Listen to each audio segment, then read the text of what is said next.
Understanding the basics of CSS Overflow. CSS Overflow is a property used to control what happens when an element's content is too big to fit in its block formatting context.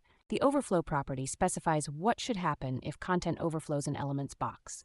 CSS Overflow properties: visible allows the content to overflow the box. Hidden prevents the content from spilling out of the box. Scroll adds a scroll bar to the container, irrespective of whether the content overflows or not. Auto adds a scroll bar only when the content overflows the box. Tips and tricks. When using Overflow Hidden to clear floats, it might clip your content and cause scroll bars to appear. Using Overflow Auto or Overflow Scroll can cause unwanted scroll bars. Overflow Scroll might create unnecessary scroll bars on devices that don't need them.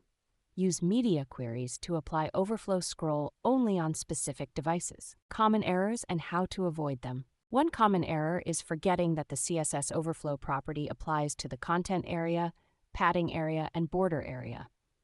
Use the box sizing property with the value border box to avoid unexpected overflow. Overflow Hidden can clip content, making it inaccessible. Always check your site on different screen sizes and make sure all content is accessible. Conclusion: the CSS Overflow property is a powerful tool that gives you control over how content behaves when it's too large for its container. By understanding its different values and how they work, you can create more flexible and robust layouts.